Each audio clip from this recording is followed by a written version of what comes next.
Greetings and welcome to the energy of Aquarius. This is Ron from Tarot of the Twin Sun. Tarot of the Twin Sun is a functional order within division within the order of the Twin Sun. Please take only what you will.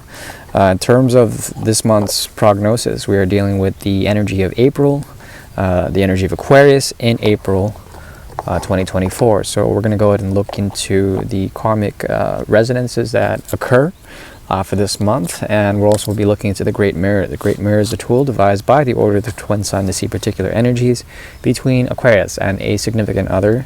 Okay, so we'll be looking at Aquarius and a relationship that they may be dealing with. This may resonate for you. It doesn't have to resonate for all. Whatever. So yeah, we're gonna go ahead and get started with that.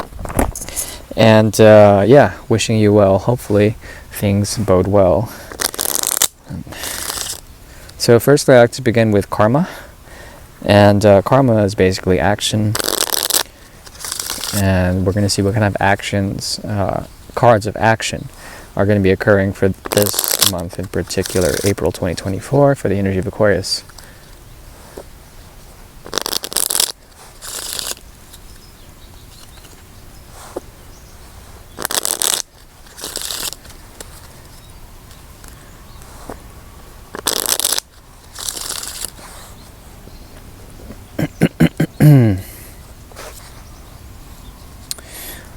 Okay, so 1, 2, 3, 4, 5, 6, 7, 8, 9, 11. All right.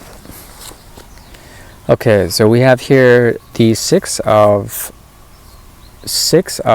cups in the reverse. Now this is going to be a month of subtlety.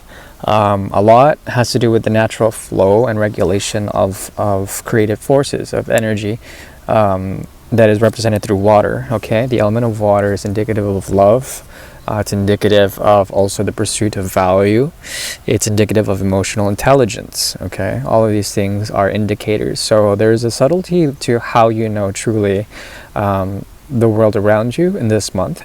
Okay, in April, and you're going to be able to call out, excuse me, the bullshit. You're going to be able to call it out very clearly, but you won't outright say it. It has to do with just a knowing. On an emotional level, this is about being empathic. This is a very empathic month. At the same time, you're going to find that a lot of people will project the L word, or they will project a certain degree of value when it comes to how they identify with the material realm on an emotional level. Okay, and they're going to project that around as like something that they love. You're going to call it the nonsense on that. This has to do with the path of self-love. Okay, this also has to do with the path of healing. The Ace of Cups emerges out of this secretly. There is a lot that has to do with the understanding of emotional content. Now, emotions merely are impressions that are collectively generated, okay, at least in terms of Aquarius, so that we can observe the limits of our own human experience. Okay, so it's like a receptor. It's something that we can use to feel things out. Okay, you're gonna find like a hidden joy in all of this process. Not everyone will be able to understand how you can sort of objectively watch the free flow of emotions or the projected value systems of other people, and that's fine. If you're dealing with a situation in love, okay, especially in the context of the Great Mirror, dealing with someone who may be significant to you, there is a chance that you will be able to call it out as it is what it is. Okay, and for Aquarius, it's very interesting because love is defined in a futuristic way, in an evolved way. Okay, usually it's very detached. And it's not possessive. So in terms of all this, generally speaking, this is a month that bodes very well. You've been having to deal in March with a lot of competition with others to build, let's say, the house of love. And there's something about it where you can turn inward and keep your secrets safe.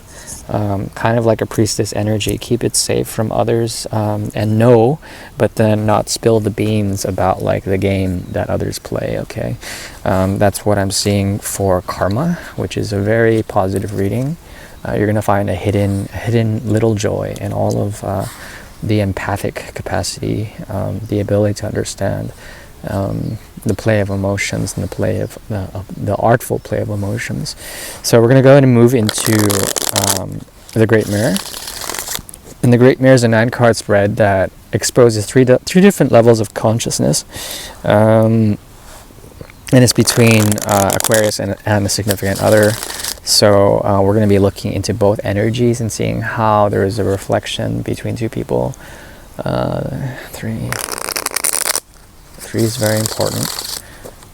3 and 3. 1, 2, 3. And 1, 2, 3. 2 and 3. This little caterpillar here. I'll just let it lie there. Actually, I want to save it before it gets crushed or whatnot.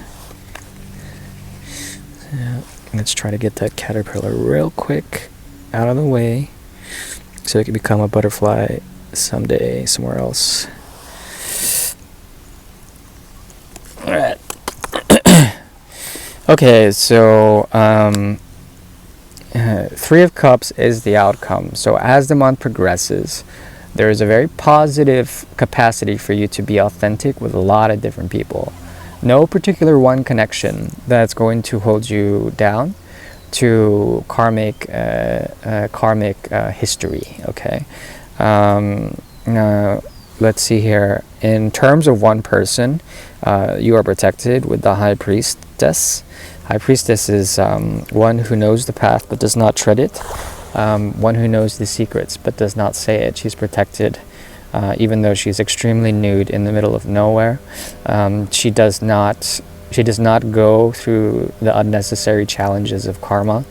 And Virgo is very strongly indicated here. We have also more priestess energy. We have the World card here. With Hecate, very strong activation of the fixed cross. Okay, particularly Leo's energy is strong in this reading in particular. Okay, and that activates your 7th house. So there's a perspective about the path that you find in solitude. Four of Swords is the outcome. So this is a very silent connection. It's one that occurs mostly in the etheric plane, thoughts. Okay, so thoughts dictate the connection. Thoughts aren't much more than the capacity to raise one's consciousness to manifest the type of reality, or the path of such a reality. Okay. One thing that we can always rely on is that we either stay on the path or we veer from it. And with solitude coming up with the 4 of Swords, there's a meditative quality about this connection that unites two people, okay, in such a way that a perspective that activates the fixed cross occurs. And what I'm seeing here, there's like caterpillars everywhere.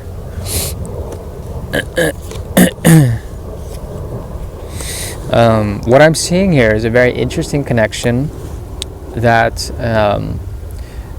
is very sensitive, and the thoughts that you produce in the connection become actions, but they are not totally performed. Okay, let's see here. Challenges.